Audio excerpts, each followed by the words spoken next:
Hello students, welcome back to my class Parts of Wisdom. So in this session today I am going to explain you present perfect tense. In the beginning I will discuss with you different uses of present perfect tense and then I will discuss with you the structure of present perfect tense. So please watch the video till end. So definition, first of all try to understand what is present perfect tense. Present perfect tense creates a kind of a link between present and past. तो present perfect tense जो है वो अपने आप में एक तरह से हम कह सकते हैं लिंक क्रिएट करता है, यानी कि जो भी हमारे एक्शंस चल रहे हैं उनके बीच में एक कनेक्शन बनाता है प्रेजेंट और पास्ट के बीच में.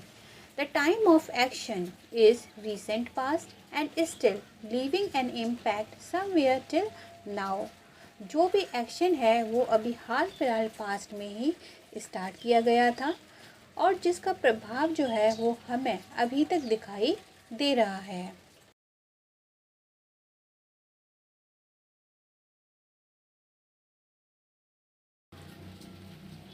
तो इसको हम समझ सकते हैं इसके डिफरेंट uses के साथ. So first of all, when to use? First of all, recent past, as I told you just now. Recent past just completed, still leaving an impact. यानी कि ऐसी कोई भी घटना या ऐसा कोई भी एक्शन जो कि बस अभी अभी ही हुआ है, अभी मीन्स बहुत कुछ ज़्यादा समय नहीं पास हुआ है उसे गुजरे, ठीक है. और इस तरीके के जो एक्शंस हैं वो आप कुछ इस तरीके के एडवर्ब्स के साथ भी आप पहचान सकते हैं. आपको सेंटेंसेस में अक्सर जस्ट, रिसेंटली, ऑलरेडी या टिल नाउ इस तरीके के जो वर्ड्स या फ्रेजेस हैं वो अक्सर दिखाई देंगे. हमेशा नहीं, कंपलसरी नहीं है, बट अक्सर ये वर्ड्स आपको दिख जाते हैं. I have just finished my work. Have you not finished your homework till now. You have recently visited Kanpur. Why are you going again? I have already filled up the form. Okay, तो हम देख सकते हैं ये सारे जो काम हैं वो अभी रिसेंट में हुए हैं और इसका जो प्रभाव है वो हमें अभी तक दिखाई दे रहा है. Next one, to express a past action leaving a result now. कोई भी एक्शन जो कि पास्ट में स्टार्ट तो हुआ था लेकिन उसका जो रिज़ल्ट है वो हमें अभी भी दिखाई देता है, ठीक है, या आने वाले रिसेंट फ्यूचर में भी हो सकता है दिखाई दे.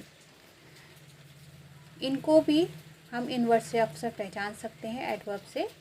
The principal has extended the date to pay the fee, so we can pay the fee even now without the fine. Okay, so the principal has taken any decision just before some time and we can see its impact, its result even now. We can pay the fee even now. Okay, तो वो जो फ़ी की date है वो extend कर दी गई थी.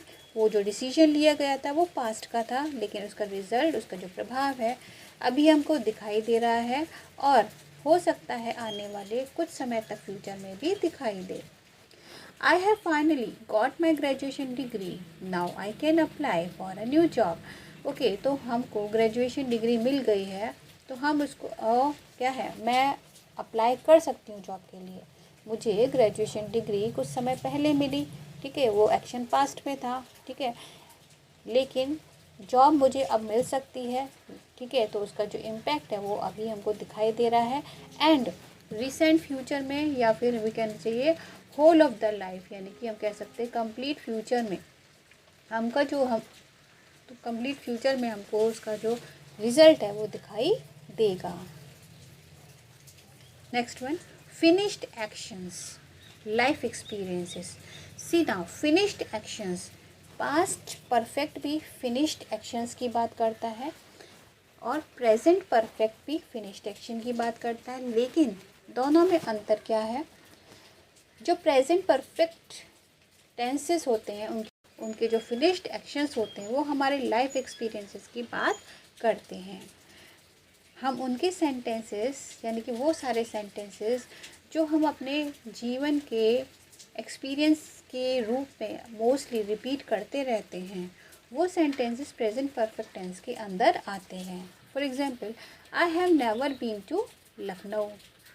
Ali has hunt many animals, now he is not willing to kill any animal any more. Okay, next one, with an unfinished time word, यानी कि एक एक्शन है जो किसी टाइम पीरियड में स्टार्ट हुआ था लेकिन वो टाइम पीरियड अभी गुजरा नहीं है। This month, this week, today, इस तरीके के वर्ड्स और फ्रेजेस अक्सर आपको इस तरीके के सेंटेंसेस में देखने को मिलेंगे। I have visited Delhi this month, यानी कि इस मंथ मैं गया था या गई थी, ठीक है, लेकिन वो मंथ जो है अभी गुजरा नहीं है। Do you know she has taken 4 cups of coffee today. Today has not been finished. The day has not been finished. It is still going on. I have sent a letter but she hasn't replied yet. अभी तक उसने reply नहीं किया है, ठीक है, यानी अभी भी टाइम है कि वो रिप्लाई कर सकती है, कर सकता है, यानी कि अभी भी टाइम है जब रिप्लाई किया जा सकता है, ठीक है।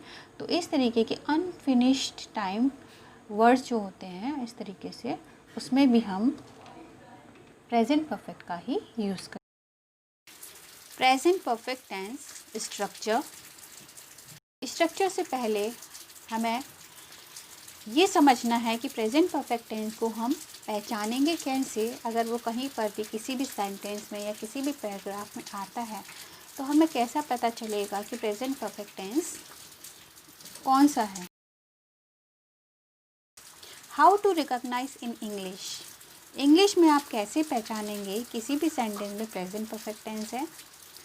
Pay attention on it's verb, first of all किसी भी सेंटेंस में उसके टेंस को पहचानने के लिए हमें हमेशा उसकी वर्ब पर ध्यान देना चाहिए और वर्ब के बाद उसकी हेल्पिंग वर्ब में, इफ़ देयर इज़ एनी, ठीक है। So if you are having third form of the verb in any sentence, okay, and before it if you are having has or have, instantly catch it that it is present perfect tense, okay। I have finished my coffee already, okay। तो यहाँ पर हम देखते हैं कि third form के साथ have आया है तो ये हमारा present perfect tense हुआ, ठीक है।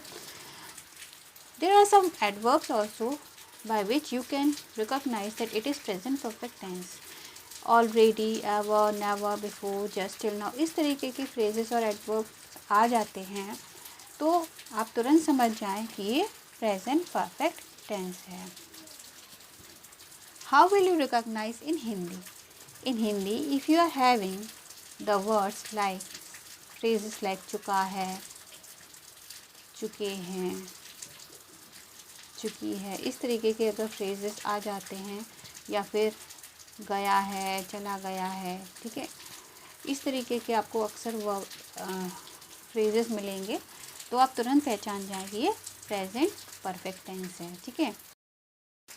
Now the structure affirmative sentence, subject plus has और have, third form of the verb and object. If your subject is in singular number we will use has, if subject is in plural number we will use have, and with first person I we will use have, okay. So I have written a letter, okay. Negative, subject, has or have plus not or never, third form of the verb and object, okay। So sentence में क्या करना है, सब has और have के तुरंत बाद हमें not का यूज़ करना है। सिंपल सिर्फ नहीं आता है तो not का यूज़ करना है, never यानी कभी नहीं आता है तो never का यूज़ करना है, ठीक है। I have not written a letter yet, she has never visited my village till now। Interrogative type 1, has or have, subject plus third form of the verb and object, okay। So as you know, in first type of interrogative you will always have has or have at the beginning of the sentence, okay। और हिंदी में जब शुरू में क्या आ जाता है, ठीक है, तो have you ever been to Paris, have you ever been to Paris, have you visited Kanpur ever। always remember you will have ever always in interrogative sentences. Okay, negative में never का यूज़ करते हैं, okay, लेकिन interrogative में ever का use करते हैं. ठीक है, सो हैज़ और have subject, third form of the verb and object. Then interrogative type 2, WH family word, has or have, subject, third form of the verb and object. Okay, why have you not completed your work till now? When has Antima arrived? Okay, so as you know, in English, second type of interrogative sentence, you have WH family words, while in Hindi how will you recognize, जब बीच में कब, क्यों, कहाँ, कैसे आदि आता है. ठीक है, तो why have you not completed your work, तुमने अपना काम पूरा क्यों नहीं किया है. When has Antima arrived, Antima कब आई है. ठीक है, so this is second type of interrogative. Third type of interrogative, when you have how much और how many in your sentence, Hindi में कितना, कितने. ठीक है, तो इस तरीके के जो सेंटेंसेस होते हैं, how much is use for quantity, how many for number और काउंटिंग वी कैन से. ठीक है, हिंदी में कितना, कितनी वर्ड बीच में आपको मिलता है, third type of interrogative. And in English you have how much और how many at the beginning of the sentence. Okay, so in structure always pay attention that with how much or how many we use related noun with it. कितना या कितने से जुड़ा हुआ जो भी शब्द होता है उसकी इंग्लिश उसके साथ तुरंत ही लिखी जाती है. ठीक है, so the structure is how much और how many plus related noun plus has और have, subject, third form of the verb and object. Okay, so how much money have you spend on your iPhone, how many apples have you eaten. Okay, then comes interrogative negative. In interrogative negative, again three types of interrogative negative, same as simple interrogative sentences. Structure almost same ही होता है. हमको सिर्फ एक ही बात का ध्यान रखना है कि इंटेरोगेटिव नेगेटिव में सब्जेक्ट के बाद नॉट का यूज़ करना है. Okay, means in normal cases we have, has not और have not. Okay, but in interrogative negative we will have to break that phrase has not और हैव नॉट, एंड सब्जेक्ट से पहले has या have का use करना है और बाद में नॉट का यूज़ करना है. ठीक है, तो have you not finished your mango till now, Y have you not taken your lunch today, how much money have you not spent on your iPhone. So this is present perfect tense. Meet you soon with the next tense. Till then try to practice your sentences. You should practice from your any book, any tense book. Okay, और structure के बाद, structure को समझने के बाद practice ज़रूर करना है. Okay, otherwise you will not be able to understand the tenses. Okay, so hope you understood the chapter. Meet you soon. Happy learning.